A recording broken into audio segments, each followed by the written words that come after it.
So it's been 31 years since you and I last spoke. Well, oh, it has? 31 years. I know. Yeah, not to the day, but... You're getting old. You know look how white that stuff is right there. Man, what happened to you? You had a whole bunch of hair last time you and I talked. Yes, you did. And you still so have did I. No, I really don't. It's a little thin, but it's still mine. So you're here at Mets Fantasy Camp, which is very interesting because if you take a look at the circumstances in which you came to the Mets, I'd say a good portion of the camp is here wearing number 41. You came in the infamous 41. trade. 41. You came along with Dan Norman, Steve Henderson, and Pat Zachary, and yet you overcame that because you became a Met fan favorite still. Well, they say what doesn't kill you makes you stronger. We didn't make the trade. Pat Zachary and Danny Norman, Stevie United, we didn't make the trade. The trade was made, and Tom was going to go somewhere because he'd had the falling out with Mr. Young in the front office, or Dick Young, the writer, and then the front office. And we all learned later that he was headed someplace, and he got an opportunity to go over to the Big Red Machine to pitch, play with that group of guys. And everyone thought when they got Tom, they were just going to take off and continue to win World Series. What they didn't realize that I was the glue to the Big Red Machine, and once they get rid of me, in my dreams. But it was a great opportunity for all of us, and we should really thank Tom for the opportunity for giving me and Stevie and Zach was already going to be a starting pitcher, but we actually got a chance to be everyday players. And I tell you, I have nothing but respect for the New York fans, for the organization. They brought me over there, and I love the people. I found out real early. If you keep your mouth shut and you play hard, you won't have any problems with the New York fans. But if you start alibiing and not playing hard, then you're going to have some trouble. It's also interesting, speaking to some of these campers and looking at some of the other numbers. There's this one camper in camp, and he's wearing number 17, and he looked kind of younger than me. So I said, "Oh, Keith Hernandez." He goes, "No, Felix Mian." I go, "Really?" He goes, "Yeah, growing up I was Felix Mian, and then I was Doug Flynn." When you hear stories like that, when these guys come up to you and say, as a kid, I was you. Everything, the way you fielded the ground ball, your batting stance, how does it make you feel down here? It's very flattering, and that's one of the reasons we come down here. Because not only do we hope that it's the greatest week for these guys that are paying all this money to come down, but it's also good for us because the players get to see each other. We get to hang out. We get to rehash old memories, which are good. And I think one of the things a lot of us don't do as we get older is we don't reflect enough. And there's a lot of great things that have happened to many of us. So to reflect back on those good times is still very special. And I just feel honored that so many people would pay that kind of money to come down here and spend a week with guys like myself. And I hope that I never get to the point where I just start taking for granted that I was something special. The good Lord gave me some ability to play ball. I got some good breaks to get to the major leagues and even had more breaks to stay up there.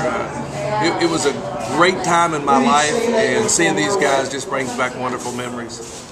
On the other end, being on the inside with the coaches here, you guys, and seeing the interaction, it's very interesting because while there's such a wide range of eras that are represented here, you have the guys from the 69 Mets, the guys from the 86 Mets, the guys from the mid-70s, the guys from 2000, and yet you guys all seem so, because it is a fraternity. It is. It's special to make it through pros, and there's a bond instantly.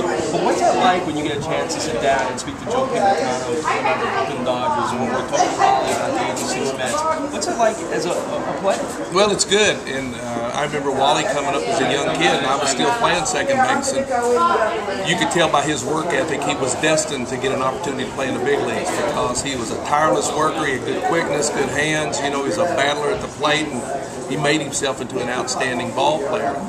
When you talk to Joe, I've always felt like that those of us that played the game need to respect those who came before us, whether you were a superstar or not. I love listening to Piggy stories because he tells about Casey Stengel and the Yogi Berras and all those guys that he had an opportunity to play, Duke Snyder's to play with and against. And when you hear those stories, it lets me know that this game is going to go on with or without any of us, and it's still very special. But hopefully I'll always be one who will respect it. Not only those that come before me, and that's what I'd like to be teaching to those that are playing the game now. I'm not sure they know who Kirk Flood is. I'm not sure they know the reason they're making $500,000 a year. I was run out of a dugout once this year by a player because he asked me to get out and didn't know who I was, and I didn't go too easily. I told him that after I found out he had 2 years in the big leagues and I had 11, that when he got 9 more years, then he and I discussed it. But, you know, that's not an arrogance on my part. It's just that I respect the game, and I think the young people need to respect. Are you worth $500,000 a year? No. That's what people are getting paid now. And everyone says, wouldn't you like to still be playing? Yeah, but wouldn't Mantle, and Mays, and Maris, and all those guys like to still be playing too? I mean, what would they be making in today's market? So the money part has never really bothered me. It's the respect or lack of respect for the game that really gets under my skin. Well, that's interesting because that leads to, and I know you have to get ready for the next game. So see, I know how to segue, so I know you had something else coming. You did. I saw that. You read it. So right in your mind. 30 years between us. You know, there's a last bond time, there, but it's still Mark. There's a special bond. That's right. Absolutely. You mentioned, you know, the respect for the game, and it's interesting to watch. There's 96 campers here, but there's a joy in watching them play the game in its simplest form. Yeah. They're 30 to some of them is 68, whatever years old. That's right. But there's still that joy and love of the simple game. When you see that, what does that make you feel? When you spend that week down here witnessing that, does that give you like a renewed sense that the game will still be as great as it is? Absolutely. But there's also a part of me that says, will they be able to be doing these camps in 10 years from now or 15 years from now when the group that are making millions of dollars have an opportunity to come and give back and play? It's obviously not something that any of us do for the money. We're down here for the camaraderie, the relationships.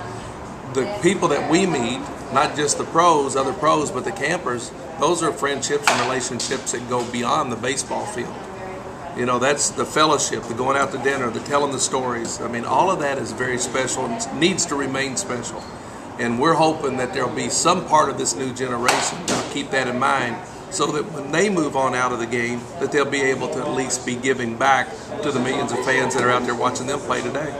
Excellent. So the next time we do this, I will be, what, 82? Let's see, and I'll be 104. I'll tell you one thing, you know, what are we talking about here? Thank you so much, man. All right, baby, thank you.